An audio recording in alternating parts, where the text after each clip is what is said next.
За тэгэхээр энэ бичлэгээр бүгдээрээ Бурхны талаарх онол сургаал нь бидний амьдрал ба үйлчлэлд яагаад чухал вэ гэдгийг үзнэ.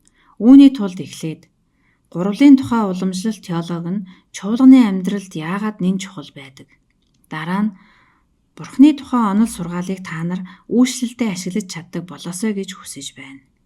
Бурхан өөрийгөө бичээсээр илчилсэн бөгөөд тэнд тэрээр өөрийгөө гурвал гэж харуулсан. Бурхан эцэг, хүү, ариун сүнс. Тэд бүгд нэг бөгөөд адил шинж чанартай.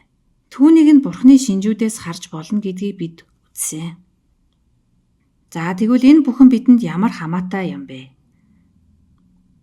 За хамгийн мэдээж нь бол бид энэ мэдлэгээр дамжуулаад Бурханы талаарх зөв ойлголттой болох ёстой. Мөн бид үйлчилж байгаа хүмүүсээ ч гэсэн Бурханы талаарх зөв ойлголттой болгох ёстой. Бурхан өөрийгөө нэг шин чанараар нэгдсэн эцэг, хүү, ариун сүнс гэж илчилсэн. Гэхдээ нэг асуудал гарч байгаа. Магадгүй та нарын зарим нь тэр тусмаа та нарын үйлчлэл хийж байгаа хүмүүс бол бараг баталгаатай нэг иймэрхүү юм бодож байгаа байхаа.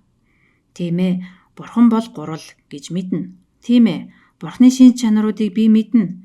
Гэхдээ тэр нь нэг учир битүүлэг байдаг болохоор би Бурханыг зүгээр л ингэж боддог юм. Бурхан тэнд нэг газар байгаа. Эцэг, хүү, ариун сүнс гээд. Есүс бол Бурханы хүү. Тэнгэрт нэг газар байгаа.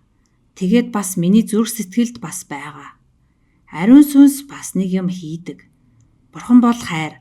За нэг иймэрхүү дээ гэх маягтай. Дэндүү олон итгэгчид Бурханыг ийм маягаар боддог. Асуудал нь юу вэ гэхээр би Тозероос иш татъя. Ариун нэгнийг мэдэх мэдлэг номныхоо хамгийн ихэнд Тозер ингэж хэлдэг. Бурханы тухай бодох үед төрж байгаа бодол бол бидний талаарх хамгийн чухал зүйл байдаа гэж. Тэгэхээр Бурханы тухай бодох үед чинь таны бодолд юу орж ирдэг вэ? Таны бодолд ийм зүйл орж ирж байна уу? Эсвэл иймэрхүү юм орж ирж байна уу? Тэгээд мэдээж Бурханыг төгс илэрхийлэх зүйл байхгүй. Түүнийг юугаарч төлөөлөшгүй. Энэ диаграм Бурханыг бүрэн илэрхийлж чадахгүй. Харин зүгээр Бурхан бол нэг боловч гурав гэдгийг харуулж байгаа.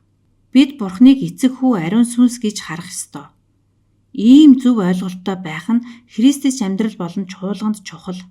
Тэгээд бас гурвлыг хүн нэг тус бүр нь Бурханы шин чанарыг хуваалцдаг гэдгийг ойлгох хэрэгтэй. Яаж ийм байгаа нь тайлагдшгүй нууц хэдий ч Бурханы гурвлын мөн чанарыг ойлгох аргагүй гэд орхиж бас болохгүй.